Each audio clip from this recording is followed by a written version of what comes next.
आपण बघत आहात DPA न्यूज मराठी, शोध सत्य बातमीचा।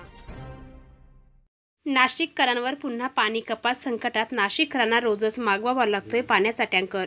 सध्या राज्यात दुष्काळ असून यावर्षी सरासरीपेक्षा पर्जन्यमान कमी झाले असून राज्यातील बहुतांश धरणांनी आतापासूनच तळ गाठले आहे।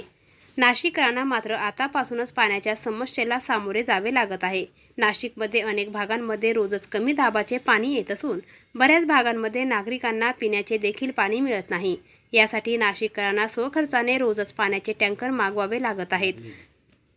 त्यामुळे नाशिककरांच्या बाबतीत अजूनही 4 ते 5 महिने या बिकट परिस्थितीला सामोरे जाण्याची वेळ आली आहे। मागील काही दिवसांपूर्वी पाटबंधारे विभागाने शेतीसाठी सोडलेल्या पाण्याचा दुरुपयोग झाला असून अनेक ठिकाणी पाटाचे पाणी वाया गेले। त्यामुळे नाशिककरांमध्ये प्रचंड नाराजी व्यक्त होत आहे।